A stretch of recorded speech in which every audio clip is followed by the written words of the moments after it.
আসসালামু আলাইকুম। ছাদে যারা টবে গাছ লাগান, মানুষের তো জীব আছে, তারপরে কি বলে, এই যে ড্রাম কিনে বালতিতে, আসলে আমি যেটা দেখলাম এগুলো সে আপনারা যদি এই যে আমি দেখাই, পিছনে ক্যামেরা দিয়ে দেখাতে হবে।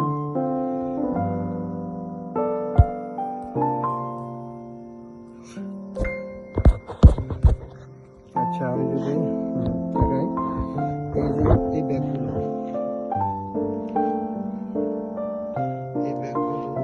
দেখেন, এই ব্যাগগুলো একটা আগে নিয়েছিলাম 15 টাকা করে, অনেক মোটা। এই যে যেগুলো আপনার পিপি ব্যবহার করে, পিপির এগুলার ভিতর করে আসে। এখন নিয়েছি একটা 5 টাকা করে। এই ধরনের বালতি একটা নিলে তো অনেক দাম, 100 টাকার উপর, 130 টাকা, মানে 130 টাকা। এগুলো টিকসই হয়, কিন্তু এগুলো দীর্ঘদিন টিকসই করে, এই ব্যাগগুলো দীর্ঘদিন টিকসই করে। এই যে আমি এগুলো এই জন্য এই দুটো আমি কখনো নিয়েছিলাম, ওটা একটা 15 টাকা করে, এই দুটো নিয়েছি। আরেকটা আছে ওইদিকে একটা আছে। তো এগুলো আপনারা যদি এভাবে লাগান গাছ, তাহলে আমার মনে হয় খরচ কম, আর পানি ধরে রাখা অনেক দীর্ঘদিন পানি ধরে রাখে।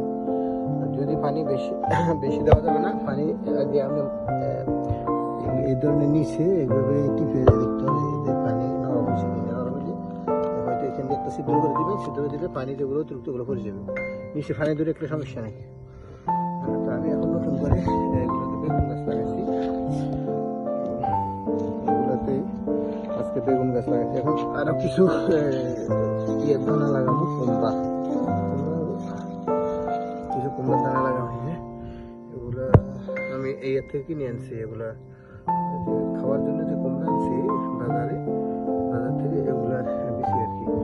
এখন এগুলো মাসে মাসে লাগাই দেবো, 2-1টা করে শাক খাওয়ার জন্য, হলে হবে, না হলে নেই, কোনো টেনশন নাই। দুই পাশে দুইটা দিয়ে দিই, একটাতে এভাবে এভাবে দিয়ে দিব, দিয়ে দুইটা করে এক ইয়েতে। আশা করি হবে। আর আজকের ওয়েদারটা অনেক ভালো, অনেক সুন্দর, ম্যাগ পুরো ওয়েদারটা অনেক সুন্দর,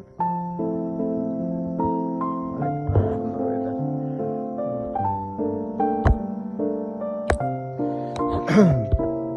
আমার লোকদার গাছগুলো মরে যাচ্ছে, আর লোকদার ধরার সাথে সাথে কাঠবিড়ালি একটু বড় হলে কাঠবিড়ালি নিয়ে নেয়, কাঠবিড়ালি নিয়ে নেয়। তো আমি এখন যে কয়টা পাবো সেগুলো নিয়ে নিব।